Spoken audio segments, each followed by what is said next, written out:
Most people have this annoying gap between who they are and who they wish they could be. Like the space between the couch and the remote. You've got a bunch of things you want to do. Exercise, eat kale instead of chips, learn French, write that novel, read more, or maybe just actually pick up a hobby instead of doom scrolling through Reddit.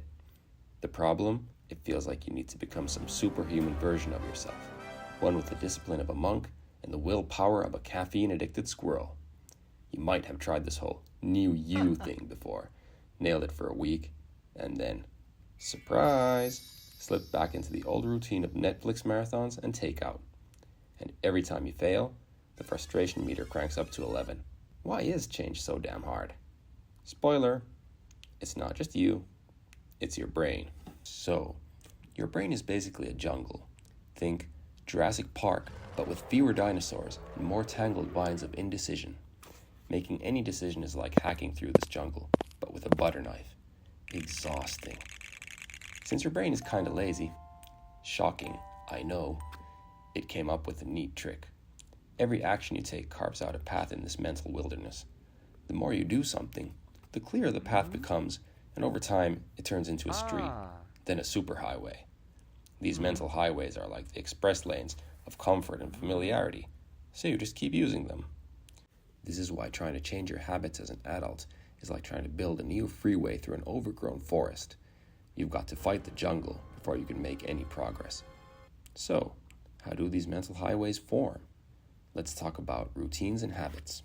Routines are like your brain's version of IKEA instructions, a sequence of actions you follow because they've worked before. Most of the time, anyway. For example, you get the same ingredients for your go-to meal and cook them in a specific order because, well, you like not burning dinner. Imagine a wise planner running the show. This part of your brain is like that one friend who makes you a spreadsheet for everything. Over time, routines can transform into habits, which are basically routines on autopilot. You don't have to think about brushing your teeth every morning. You just do it, like a zombie in pajamas. Habits are triggered by cues, like when you see your phone and suddenly it's Instagram o'clock, or when you sit in your car and your hand magically reaches for the seatbelt.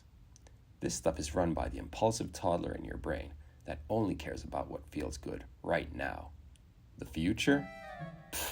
The toddler has never heard of it. If drinking coffee usually comes with a side of cookie, the toddler's going to want that cookie every time. This is also how bad habits are born. Chocolate tastes good. Reddit is endlessly entertaining, or frustrating, depending on the day. And boom, a bad habit forms, ready to pounce whenever it gets a chance. Now, before you think this impulsive toddler is some built-in evil saboteur, let's get one thing straight. It's actually crucial. It works together with the wise planner to keep your life from devolving into chaos. If you want to introduce a new behavior into your life, you can outsmart both planner and the toddler by using these energy-saving brain hacks. Remember, small changes can pack a big punch over time. Here's the thing.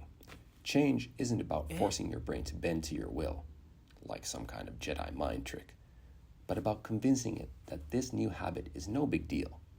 Start by creating a new routine and then turning it into a habit. Let's say you want to get fitter. Instead of this vague, I should exercise more nonsense, be specific. Commit to doing 10 squats every morning. Don't just dive in willy-nilly. Choose a trigger, something obvious that tells your brain, hey, it's squat time. Maybe it's the clock hitting 8 a.m. or the sight of your exercise gear. The more you pair this trigger with the action, the more automatic it becomes. Soon, the decision to do the squats will feel as normal as hitting next episode on Netflix. Now, here's the catch. This isn't a walk in the park. New habits don't come with the instant gratification that scrolling your phone does. So you've got to trick your brain into thinking this new habit is actually fun. Listen to your favorite podcast while you work out, or give yourself a little reward after you finish. Find what makes it suck less. Because let's face it, some days, it's gonna suck. Building new habits is annoyingly simple on paper, but requires consistent effort. And here's the kicker.